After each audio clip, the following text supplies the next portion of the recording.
ಭಾರತೀಯ ಸೇನೆಯ ರಣಬೇಟೆಗೆ ನಡುಗಿದೆ ಪಾಕ್ ಸೇನೆ. ಪಾಕ್ಗೆ ಅಂದಾಜೇ ಇಲ್ಲ ನಮ್ಮ ಶಕ್ತಿಯ ಬಗ್ಗೆ.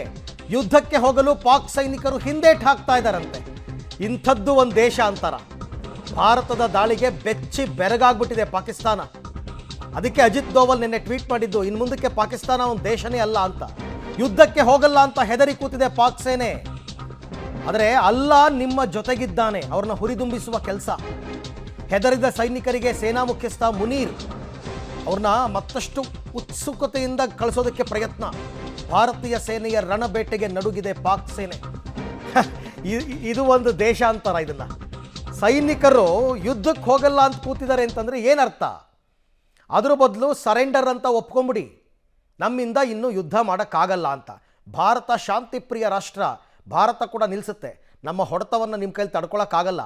ಒಂದು ರಾತ್ರಿಯ ಏಟನ್ನು ನಿಮ್ಮಿಂದ ತಡ್ಕೊಳಕ್ಕಾಗಿಲ್ಲ. ಮೊನ್ನೆ ಆಪರೇಷನ್ ಸಿಂಧೂರ ಬಿಡಿ, ಬರೀ ಅದು ಉಗ್ರರನ್ನು ಟಾರ್ಗೆಟ್ ಮಾಡಿದ್ದು. ಆದರೆ ದೇಶದ ಮೇಲೆ ಕೊಟ್ಟಂತಹ ಹೊಡೆತವನ್ನು ಪಾಕಿಸ್ತಾನಕ್ಕೆ ಇನ್ನೂ ತಡ್ಕೊಳಕ್ಕಾಗ್ತಾ ಇಲ್ಲ.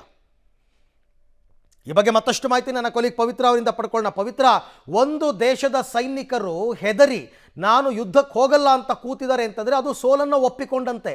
ಈ ಪರಿಸ್ಥಿತಿ ಇದ್ದರೂ ಕೂಡ ಪಾಕಿಸ್ತಾನ ನರಿ ಬುದ್ಧಿ ಬಿಡ್ತಾ ಇಲ್ಲ, ಯಾಕೆ ಅಂತ?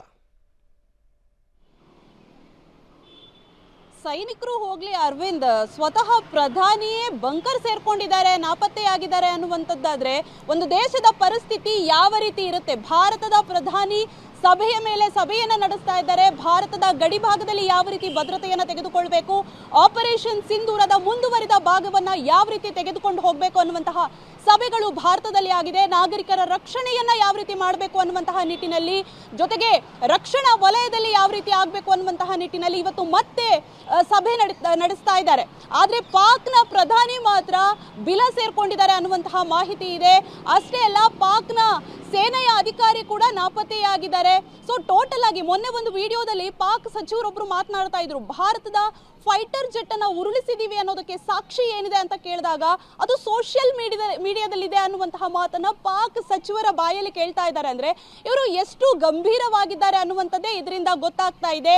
ಈಗ ಪಾಕ್ನ ವಿರುದ್ಧ ಭಾರತ ಪ್ರತೀಕಾರ ತೀರಿಸಿಕೊಳ್ಳುತ್ತೆ ಅನ್ನುವಂತಹ ಹಂತದಲ್ಲಿ ಇರುವಾಗಲೇ ಪಾಕ್ನ ಬಹುತೇಕ ಸೈನಿಕರು ರಿಸೈನ್ ಕೊಡೋದಕ್ಕೆ ಮುಂದಾಗಿದ್ರು. ದೊಡ್ಡ ಮಟ್ಟದಲ್ಲಿ ಪಾಕ್ನ ಆರ್ಮಿಯ ಒಳಗೆ ಅಸಹಕಾರ ಸ್ಫೋಟವಾಗಿತ್ತು.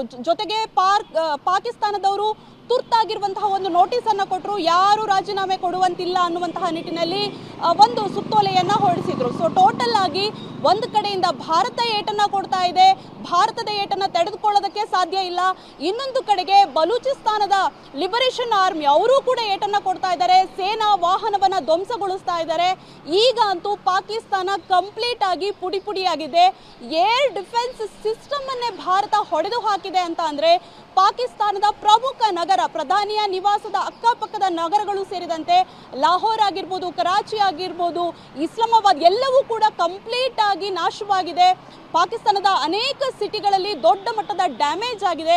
ಸೈನಿಕರಿಗೆ ಹೇಗೆ ನೈತಿಕ ಸ್ಥೈರ್ಯ ಇರೋದಕ್ಕೆ ಸಾಧ್ಯ ಅರವಿಂದ್? ಸೊ ಹಾಗಾಗಿ ಈ ರೀತಿ ಆಗ್ತಾ ಇದೆ. ಇನ್ನೊಂದು ಕಡೆಗೆ ಫೈಟರ್ ಜೆಟ್ಗಳನ್ನೇ ಭಾರತ ಉಡೀಸ್ ಮಾಡ್ತಾ ಇದೆ. ಸಹಜವಾಗಿ ಎಂತಹ ಶತ್ರು ದೇಶಕ್ಕೂ ಕೂಡ ಭಾರತದ ಪವರ್ ಅನ್ನ ನೋಡ್ತಾ ಇದ್ರೆ ಭಯದಿಂದ ನಡುಗೋದು ಖಚಿತ. ಸೊ ಹಾಗಾಗಿ ಪಾಕಿಸ್ತಾನ ಕೂಡ ಅದನ್ನ ಮಾಡ್ತಾ ಇದೆ. ಅತ್ಯಾಧುನಿಕ ತಂತ್ರಜ್ಞಾನ ಭಾರತದ ಬಳಿ ಇದೆ. ಸೊ ಹೀಗಾಗಿಯೇ ನಡುತ್ತಾ ಇದೆ. ಆರಂಭಿಕ ಹಂತದಲ್ಲಿ ಅವರು ನಾಗರಿಕರನ್ನ ಟಾರ್ಗೆಟ್ ಮಾಡಿಕೊಂಡ್ರು, ಅದಾದ ಬಳಿಕ ವಾಯುನೆಲೆಯನ್ನ ಕೂಡ ಪಾಕಿಸ್ತಾನ ಟಾರ್ಗೆಟ್ ಮಾಡೋದಕ್ಕೆ ಹೊರಟಿತ್ತು. ಅದಕ್ಕೆ ತಕ್ಕನಾಗಿರುವಂತಹ ಪ್ರತಿಕ್ರಿಯೆ ಭಾರತದಿಂದ ಯಾವಾಗ ಬಂತು, 100 ಪಟ್ಟು ಅವರು ನಿರೀಕ್ಷೆ ಮಾಡಿದಕ್ಕಿಂತ ಹೆಚ್ಚಾಗಿ ಬಂತು. ಆಗ್ಲೇ ಪಾಕಿಸ್ತಾನ ಹಮಾಸ್ ರೀತಿಯ ಸ್ಟೈಲ್ನಲ್ಲೂ ಕೂಡ ದಾಳಿ ಮಾಡೋದಕ್ಕೆ ಮುಂದಾದ್ರು. ಅದನ್ನ ಕೂಡ ಭಾರತ ನಿಷ್ಕ್ರಿಯ ಮಾಡಿತ್ತು.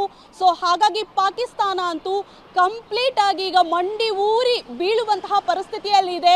ಸೊ ಕಂಪ್ಲೀಟ್ ಆಗಿ ಮಟಾಶ್ ಅನ್ನುವಂತಹ ರೀತಿಯಲ್ಲಿ ಪಾಕಿಸ್ತಾನ ಆಗಿದೆ ಅರವಿಂದ್. ರೈಟ್, ಥ್ಯಾಂಕ್ ಯು ಪವಿತ್ರ ತಮ್ಮ ಎಲ್ಲ ಮಾಹಿತಿಗಾಗಿ.